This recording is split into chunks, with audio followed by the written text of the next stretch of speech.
after Mehbooba Mufti's reluctance to take over as Chief Minister while in mourning. Today is the last day of mourning on demise of Chief Minister Mufti Mohammad Saeed.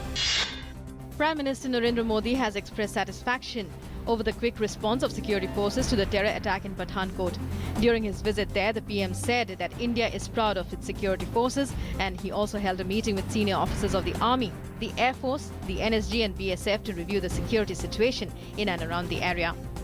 US Secretary of State John Kerry called up Pakistan Prime Minister Nawaz Sharif and asked him to find out the truth in the terror attack on the airbase in Pathankot. Sharif, during the telephonic conversation, told Kerry that Pakistan is swiftly carrying out investigations in a transparent manner into the terror attack on the airbase. The Central Board of Film Certification set for major reforms. INB Minister Arun Jaitley held wide-ranging interactions with Shyam Benegal Committee on CBFC reforms in Mumbai. MOS Rajavardhan Rathore says the government is committed to uphold autonomy of film certification body. External Affairs Minister Sushma Swaraj said the government will organize sustained discussions to address concerns of the Indian diaspora across the world. Inaugurating the Pravasi Bharatiya Divas in New Delhi, the External Affairs Minister invited the Indian diaspora to participate in the flagship initiatives of the government. The Ministry of Urban Development has commissioned Quality Council of India to do an extensive survey on the progress of Swachh Bharat mission and rank 75 cities on the basis of sanitation and cleanliness. Called Swachh Sarvekshan, it will cover all state capitals and another 53 cities with a population above 1 million. The special session of the Sri Lankan Parliament has been scheduled for Tuesday to debate the amendments moved by opposition parties to the resolution submitted by the Prime Minister on Saturday to convert Parliament into a constitutional assembly to draft a new constitution for the country.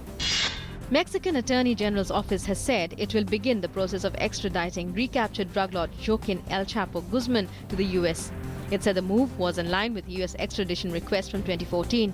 On Friday, Guzman was detained and sent back to the maximum security prison he escaped 6 months ago. Beijing will shut down 2,500 polluting firms in 2016 in its latest environmental protection efforts to reduce pollution as the city continues to be engulfed by smog most part of the year.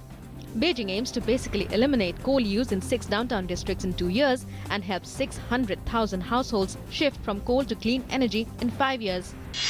Demonstrations are taking place around Poland to protest against a new public media law which demonstrators say gives the newly elected government power to restrict media freedom. Several thousand protested outside the main public TV station in Warsaw.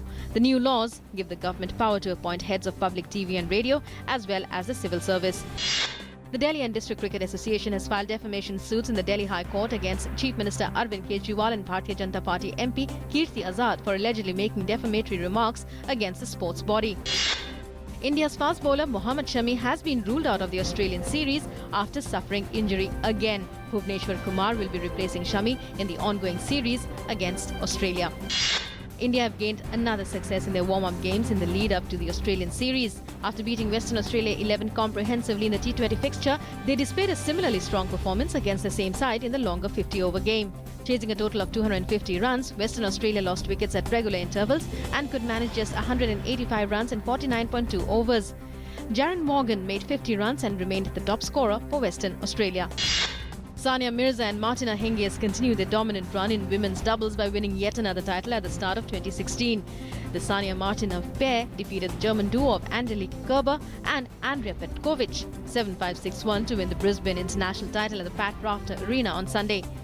The Indo-Swiss duo, who had won 7 doubles titles and 2 Grand Slam titles in 2015, carried their wonderful form into 2016 with a clinical performance. Tourists from around the world thronged the International Camel Festival at Bikaner in Rajasthan.